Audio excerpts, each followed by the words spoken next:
Hello dear students, welcome to Poonam commerce classes.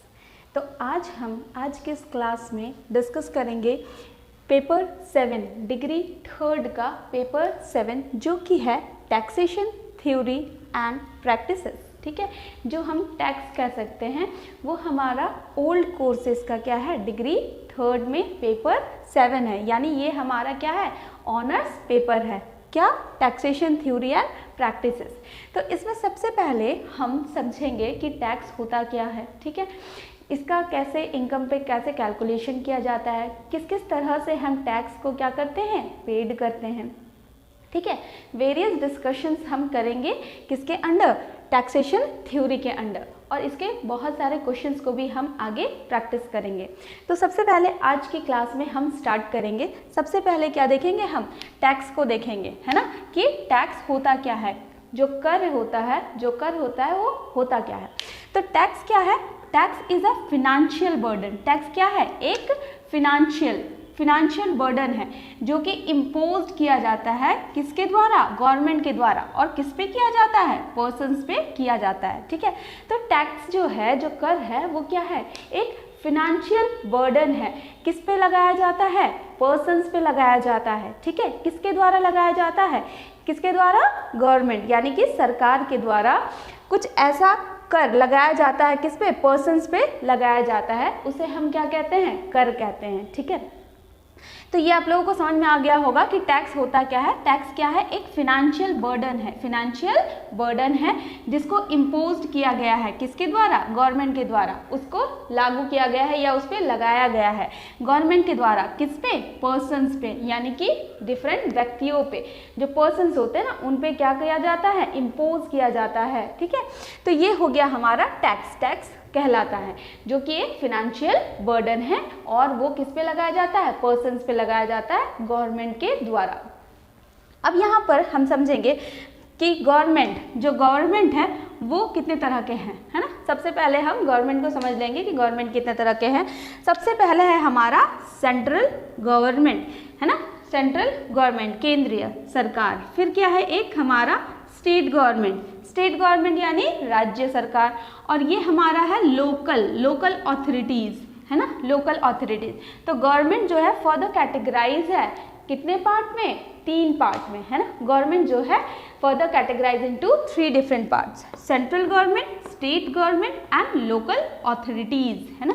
Central government कैसे charge करती है, क्या करती है, कैसे इम्पोज करती है, किस तरह से लगाती है, क्या, टैक्स। जो टैक्स है वो इम्पोज करती है पर्सन पे, फिनेंशियल बर्डन है टैक्स। तो ये जो गवर्नमेंट है, सेंट्रल गवर्नमेंट, है ना, किस किस तरह से टैक्स को क्या करती है, कलेक्ट करती है। गवर्नमेंट का क्या काम है, टैक्स को कलेक्ट करना, है ना, टैक्स को जमा करना। तो जो आपका सबसे पहला है क्या है, सेंट्रल गवर्नमेंट के अंदर क्या लगता है, इनकम टैक्स, है ना।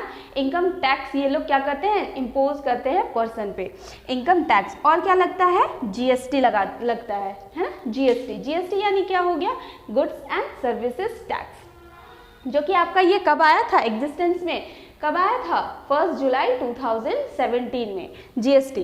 तो सेंट्रल गवर्नमेंट कौन कौन से टैक्स लगाती है, इनकम टैक्स और जीएसटी कलेक्ट करती है। ये दोनों, है ना, ये दोनों को कौन कलेक्ट करता है, ये दोनों कलेक्टेड बाय गवर्नमेंट, है ना, central government, collected by central government के द्वारा इनकम टैक्स और जीएसटी को क्या किया जाता है, कलेक्ट किया जाता है। अब हम समझेंगे कि हमारा स्टेट गवर्नमेंट, राज्य सरकार के कौन कौन से हक है, वो कौन कौन से टैक्स को क्या कर सकती है, कलेक्ट कर सकती है। तो सबसे पहला है हमारा जीएसटी आपके सेंट्रल गवर्नमेंट भी चार्ज करते हैं और आपके स्टेट गवर्नमेंट भी, है ना। जब हम जीएसटी को डिटेल में पढ़ेंगे तब हम समझेंगे कि किस किस तरह से सीजीएसटी, एसजीएसटी, ये सारा लगता है, यूजीएसटी, है ना। तो फिलहाल हम इतना समझ लेते हैं कि राज्य सरकार जीएसटी चार्ज करके टैक्स इम्पोज करती है। उसके बाद रोड परमिट टैक्स, यानी कि रोड पे जो व्हीकल्स चलते हैं उनको जब परमिट मिलता है, लाइसेंस मिलता है, तो वहाँ पे भी वो क्या करते हैं, टैक्स चार्ज करते हैं। आप लोगों ने देखा होगा रोड पे टोल टैक्सेस लिए जाते हैं ना, अकॉर्डिंग टू द व्हीकल्स और अकॉर्डिंग टू द वेट्स, तो वही हमारा रोड परमिट टैक्स। यहाँ पे भी क्या हमें टोल टैक्सेस के रूप में टैक्स को क्या करना पड़ता है, देना पड़ता है। किसे देना पड़ता है, स्टेट गवर्नमेंट को देना पड़ता है। अब हम आते हैं लोकल अथॉरिटीज़ में। जो हमारे लोकल अथॉरिटीज़ हैं ये फर्दर कैटेगराइज आपके 2 कैटेगरीज में। पहला है आपका ग्राम पंचायत, पहला है आपका ग्राम पंचायत।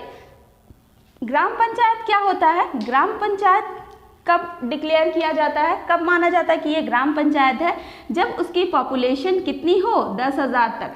10,000 तक की पॉपुलेशन या उसके अंदर तक की पॉपुलेशन है, तब वहाँ पे एक क्या होगा, ग्राम पंचायत बनेगा। ठीक है, उसके बाद दूसरा है, ये है हमारा म्युनिसिपल कॉरपोरेशन। म्युनिसिपल कॉरपोरेशन ये ग्राम पंचायत से थोड़ी सी बड़ी होती है, क्योंकि यहाँ पे क्या होता है, यहाँ पे पॉपुलेशन जो है ये क्या होता है, पॉपुलेशन मोर देन 10,000 जो पॉपुलेशन है वो कितनी होती है, 10,000 से अधिक। जो आपका ग्राम पंचायत है उसकी पॉपुलेशन 10,000 तक है ना, 10,000 तक या उसके अंदर अंदर। पर जो म्युनिसिपल कॉरपोरेशन है उसकी पॉपुलेशन कितनी होती है, 10,000 से अधिक है ना। जहाँ की पॉपुलेशन 10,000 से अधिक है वहाँ पे हम क्या करेंगे, म्युनिसिपल कॉरपोरेशन बनाएंगे। ठीक है, अब यहाँ पे लोकल अथॉरिटीज़ के अंदर कैसे कैसे टैक्सेस कलेक्ट किए जाते हैं, हाउस टैक्सेस, वाटर टैक्सेस, है ना, इस तरह के यहाँ पे टैक्सेस क्या किए जाते हैं, अगेन कलेक्ट किए जाते हैं। जितने भी आपके गवर्नमेंट है ना, सेंट्रल गवर्नमेंट, स्टेट गवर्नमेंट या लोकल अथॉरिटीज़ है, इन सब का काम क्या है, आपका टैक्स को कलेक्ट करना या फिर टैक्स को जनरेट करना। और यहाँ टैक्स क्या है, एक फिनेंशियल बर्डन है जिसको इम्पोज करते हैं कौन, सेंट्रल गवर्नमेंट, स्टेट गवर्नमेंट या फिर लोकल अथॉरिटीज़। किस पे करते हैं, ऑन पर्सन्स। किस पे करते हैं, पर्सन्स पे करते हैं। आई होप ये आपको क्लियर है अभी। ठीक है, कि टैक्स क्या होता है, गवर्नमेंट कैसे किस किस तरह से कलेक्ट करती है टैक्सेस को, है ना। तो ये अभी आप लोगों को ये क्लियर होगा। अब हम यहाँ पे देखेंगे कि टैक्स, ठीक है, जो अब हम देखेंगे टैक्स है ये फर्दर कैटेगराइज होता है 2 कैटेगरी में। एक होता है डायरेक्ट टैक्स और एक होता है हमारा इनडायरेक्ट टैक्स। ठीक है, टैक्स जो है वो क्या है, एक फिनेंशियल बर्डन है जो कि किस पे इम्पोज होता है, पर्सन पे। कौन इम्पोज करता है, गवर्नमेंट इम्पोज करता है। टैक्स जो है फर्दर कैटेगराइज इनटू 2 कैटेगरी। एक है आपका डायरेक्ट टैक्स और एक है आपका इनडायरेक्ट टैक्स। डायरेक्ट टैक्स क्या होता है, जो इंडिविजुअल पे, कॉर्पोरेट पे क्या होता है, डायरेक्टली क्या किया जाता है, चार्ज किया जाता है, वो हमारा डायरेक्ट टैक्स के अंदर आता है। लेकिन इनडायरेक्ट टैक्स हम क्या कैसे करते हैं, इनडायरेक्टली जब हम टैक्स को कलेक्ट करते हैं तो वो हमारा क्या कहलाता है, इनडायरेक्ट टैक्स कहलाता है। ठीक है, तो हम यहाँ पहले देखेंगे डायरेक्ट टैक्स। डायरेक्ट टैक्स का क्या एग्जाम्पल है, इनकम टैक्स। ठीक है, जितनी भी इनकम हमने क्या की है, जनरेट की है with in a financial year, जो हमारा वन अकाउंटिंग फिनेंशियल ईयर होता है, जो कि आपका 1 अप्रैल से लेकर 31 मार्च तक चलता है। जब हम इस पीरियड पे कोई भी काम करते हैं और उसमें जितने भी इनकम जनरेट होते हैं, ठीक है, तो उस इनकम जनरेशन पे, उस इनकम पे हमारा क्या लगता है, टैक्स लगता है, टैक्स लिविड ऑन पर्सन। तो ये हमारा क्या कहलाता है, डायरेक्ट टैक्स कहलाता है। ठीक है, डायरेक्ट टैक्स क्या होता है, डायरेक्टली पर्सन पे वो टैक्स चार्ज किए जाते हैं। तो इनकम टैक्स क्या है, जब भी कोई पर्सन पूरे 1 फिनेंशियल ईयर में जितना इनकम जनरेट कर रहा है, जितना भी इनकम, उसके सोर्सेज अलग अलग हो सकते हैं। ठीक है, हम लोग ऐसे इनकम टैक्स के अंदर डिफरेंट 5 हेड्स है, जिसके अंडर हम देखते हैं कि पर्सन कौन कौन हेड से क्या कर रहा है, इनकम जनरेट कर रहा है। जैसे income from salary, income from house property, है ना, इनकम फ्रॉम अदर सोर्सेस हो गया, income from business and profession, income from capital gains. तो 1 फिनेंशियल ईयर में जरूरी नहीं है कि एक पर्सन सिर्फ एक हेड ऑफ सोर्सेज से ही इनकम जनरेट कर रहा है, हो सकता है कि वो 5 सोर्सेज से क्या कर रहा हो, इनकम जनरेट कर रहा हो। तो पर्सन का टोटल फिनेंशियल ईयर में उसने कितना इनकम जनरेट किया है, ठीक है, 1 अकाउंटिंग पीरियड में, 1 फिनेंशियल पीरियड में उसने कितना इनकम जनरेट किया है, उस पर क्या लगाया जाता है, टैक्स इम्पोज किया जाता है। ठीक है, इसके लिए डिफरेंट आपको स्लैब्स मिल जाते हैं कि कितने तक छूट है, कितने पैसे तक छूट है, ठीक है, साल में वो कितना कमा रहा है तो कितना छूट मिलेगा उसको, वो सारा स्लैब हम डिफरेंट क्लासेस में, अगले क्लासेस में डिस्कस करेंगे। पहले आप सिर्फ इतना समझ लीजिए, इनकम टैक्स किसी भी पर्सन के इनकम पे क्या किया जाता है, चार्ज किया जाता है, ठीक है। तो ये जो इनकम है ये हो सकता है कि पर्सन 5 डिफरेंट हेड से कमा रहा हो या फिर सिर्फ 1 हेड से कमा रहा हो, यानी कि नेट इनकम, जितना भी उसका नेट इनकम जनरेट हो रहा है पर्सन का पूरे एक फिनेंशियल या अकाउंटिंग ईयर में, तो उस पर जो टैक्स इम्पोज किया जाता है वो हमारा क्या होता है, इनकम टैक्स होता है, ठीक है। तो यहाँ से आपको समझ में आ गया डायरेक्ट टैक्स क्या होता है। आपका डायरेक्ट टैक्स क्या होता है, टैक्स लिविड ऑन पर्सन, जो डायरेक्टली किस पे लग जाता है, पर्सन पे लग जाता है। इसका एग्जाम्पल क्या है आपका, इनकम टैक्स। इनकम टैक्स कैसे होता है, किसी भी इंडिविजुअल के पूरे नेट इनकम को देखते हैं, उसके बाद डिफरेंट स्लैब्स को देखते हैं, उसके अकॉर्डिंग कितना छूट है, कितना छूट नहीं मिलना है, वो सारा कुछ देखकर फिर उस पर हम क्या करते हैं, कितना टैक्स लगेगा उस वैल्यू को कैलकुलेट करते हैं, ठीक है। तो यहाँ इनकम टैक्स मतलब किसी भी पर्सन के इनकम जनरेशन जो है उसका नेट इनकम को कैलकुलेट करके उस पे इम्पोज किया जाता है। तो ये डायरेक्ट टैक्स होता है जो डायरेक्टली किस पे लिविड होता है, पर्सन्स पे लिविड होता है, क्लियर। नेक्स्ट आते हैं हम इनडायरेक्ट टैक्स, ठीक है। इनडायरेक्ट टैक्स में हम क्या देखेंगे, जीएसटी, सबसे पहला है एग्जांपल जीएसटी, फिर है कस्टम ड्यूटी और थर्ड रोड परमिट टैक्स, ठीक है। तो ये जो जो इनडायरेक्ट टैक्स है ये आपका किस पे होता है, tax levied on goods and services. ऐसे टैक्स जो कि गुड्स या फिर सर्विसेज पे लगाए जाते हैं वो हमारा क्या होता है, इनडायरेक्ट टैक्स होता है। यानी कि इस पे हमसे डायरेक्टली तो टैक्स नहीं लिया जाता है, बट इनडायरेक्टली टैक्स को क्या किया जाता है, कलेक्ट किया जाता है, ठीक है। जैसे कि फर्स्ट वन है हमारा जीएसटी। जीएसटी मीन्स हो गया आपका गुड्स एंड सर्विस टैक्स। मैंने जैसे पहले ही बताया आपको, जीएसटी जो है वो कब आया, 1 जुलाई 2017 को लागू हुआ, ठीक है। डिफरेंट आपके वैट को, सारी चीज़ों को हटाकर सिर्फ एक लाया गया, वो है क्या, आपका गुड्स एंड सर्विसेज टैक्स, ठीक है। यहाँ पे आपको एक बार में ही सारा कुछ पे कर देना पड़ता है। यहाँ पे आपका कस्टम ड्यूटी, अब ये कस्टम ड्यूटी या कस्टम टैक्स किस पे चार्ज होता है, जब भी आप गुड्स एंड सर्विसेज को क्या करते हैं, कहीं एक्सपोर्ट या फिर कहीं इंपोर्ट करवाते हैं तो हमें क्या पे करना पड़ता है, कस्टम ड्यूटी पे करनी पड़ती है, ठीक है। कस्टम टैक्सेस पे करनी पड़ती है जब भी हम गुड्स को कार्गो के हेल्प से या किसी भी हेल्प से, किसी भी माध्यम से क्या करते हैं, एक्सपोर्ट कर रहे हैं, बाहर भेज रहे हैं या फिर कहीं बाहर से इम्पोर्ट करा रहे हैं, तो उस गुड्स एंड सर्विसेज पे जो लगने वाला टैक्स है वही हमारा क्या कहलाता है, कस्टम ड्यूटी या कस्टम टैक्स कहलाता है। रोड परमिट टैक्स, यानी कि जैसे मैंने आपको पहले ही बताया कि टोल टैक्सेस है ना, रोड पे टोल टैक्सेस को क्या किया जाता है, कलेक्ट किया जाता है, तो वो हमारा क्या है, रोड परमिट टैक्स। उससे हमें क्या है, परमिशन मिल जाती है, परमिट मिल जाता है कि हम पर्टिकुलर रोड पे चलने के लिए क्या है, लाइसेंस है हमारे पास, ठीक है। हमें क्या मिला हुआ है, परमिट मिला हुआ है, क्योंकि हमने क्या किया है, टोल टैक्सेस क्या किया है, पे किया है, ठीक है। तो ये जो इनडायरेक्ट टैक्स है, तो ये कौन सा टैक्स है, tax levied on goods and services. ऐसे टैक्सेस जो कि गुड्स एंड सर्विसेज पे लगाए जाते हैं और इनडायरेक्टली हमसे ही क्या किए जाते हैं, कलेक्ट किए जाते हैं। ये जो है गुड्स एंड सर्विसेज पे जो टैक्स लग रहा है, जीएसटी लग रहा है, ये हम ही तो पे करते हैं, पर किसके थ्रू, एक चैनल के थ्रू पे करते हैं ना, गुड्स एंड सर्विसेज के थ्रू। और यहाँ पे जो डायरेक्ट टैक्स है ये हमारा सीधा इनकम जितना हम कमा रहे हैं उस पर वो डायरेक्टली चार्ज हो जाता है। और इनडायरेक्ट टैक्स क्या है, ऐसे टैक्स जो कि हम किसी प्रॉपर चैनल के थ्रू, पे तो हम ही कर रहे हैं पर क्या है, किसी चैनल के थ्रू, किस पे लगता है, गुड्स एंड सर्विसेज पे, और ये टैक्स भी हम ही पे कर रहे हैं। तो समझ में आ गया आपको डिफरेंस टैक्स डायरेक्ट टैक्स में और इनडायरेक्ट टैक्स में। डायरेक्ट टैक्स डायरेक्ट लगता है किस पे, पर्सन्स पे, और इनडायरेक्ट टैक्स किस पे लगता है, आपके गुड्स एंड सर्विसेज पे, है ना। Tax levied on goods and services, किसी भी गुड्स और सर्विसेज पे लगाए जाते हैं, जिसमें पहला है जीएसटी, दूसरा है कस्टम ड्यूटी। कस्टम ड्यूटी क्या होता है, जब हम एक्सपोर्ट या फिर गुड्स को इंपोर्ट करते हैं, और रोड परमिट टैक्स जब हम टोल टैक्स भरते हैं, हम अपना परमिट पास करवाते हैं किसी भी व्हीकल का। क्लियर है आपको डायरेक्ट टैक्स और इनडायरेक्ट टैक्स क्या है। तो हम आगे पढ़ेंगे इनकम टैक्स को, ठीक है, कि इनकम टैक्स क्या होता है, what are the heads what are the sources, कौन कौन से स्रोत है जिनसे हम इनका कैलकुलेशन करते हैं, इनकम का, टोटल इनकम का कैलकुलेशन करते हैं।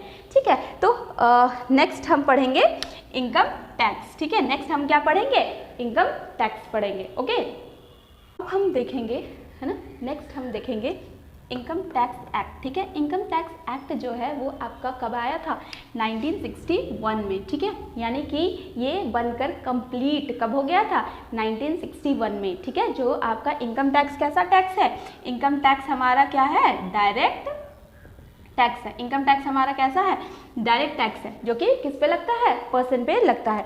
ये हमारा बन के कंप्लीट हो गया था 1961 में। पर ये लागू कब से हुआ, पर ये एग्जिस्टेंस में कब आया, है ना, लागू कब से हुआ, तो ये लागू कब से हुआ है, 1 अप्रैल 1962 से।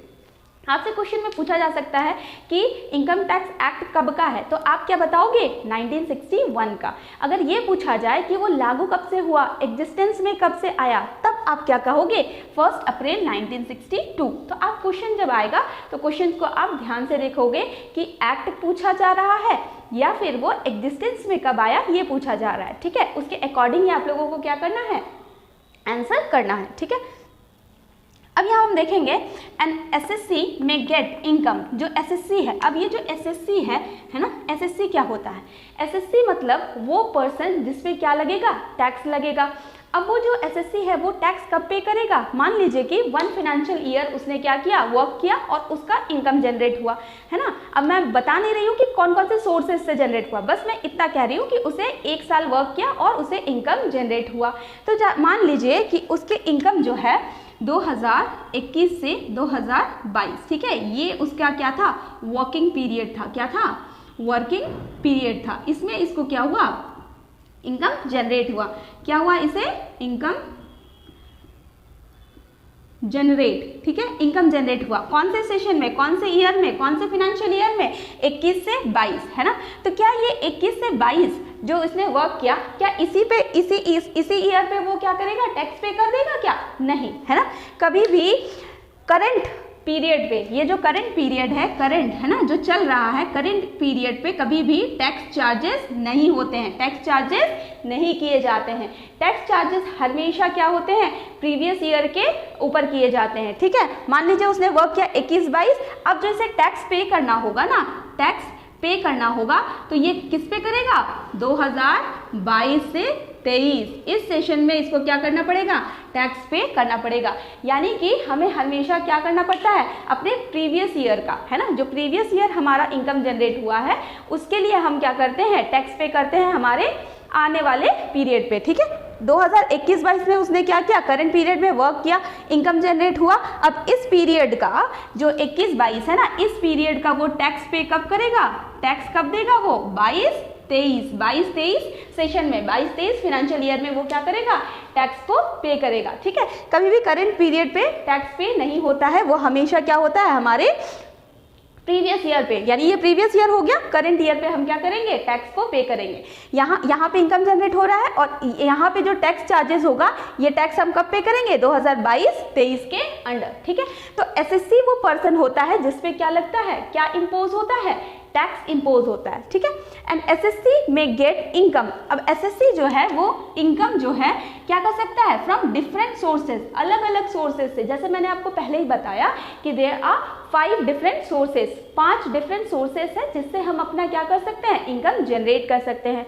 अब ये एसएससी पे डिपेंड करता है कि वो 5 सोर्सेज से लाभ कमा रहा है, मतलब इनकम पा रहा है, या फिर 2 सोर्सेज से, या ओनली 1 है, ये हम उसके स्टेटस पे चेक करेंगे। ठीक है, तो यहाँ क्या लिखा है, एन एसएससी में गेट इनकम, वो इनकम पा सकता है फ्रॉम डिफरेंट सोर्सेज, अलग अलग सोर्सेज से। अब ये सोर्सेज मैंने आपको बता दिए कितने तरह के हैं, 5 तरह के हैं। ठीक है, तो यहाँ सबसे पहले देखेंगे एग्जाम्पल, जैसे कि उसका सैलरी, पहला क्या हो गया, इनकम फ्रॉम सैलरी, यानी कि उसका सैलरी से क्या इनकम हो रहा है। दूसरा है आपका हाउस प्रॉपर्टी, यानी कि किसी ने अपने क्या किया है, घर बनाया है और घर को किराए पे लगाया है।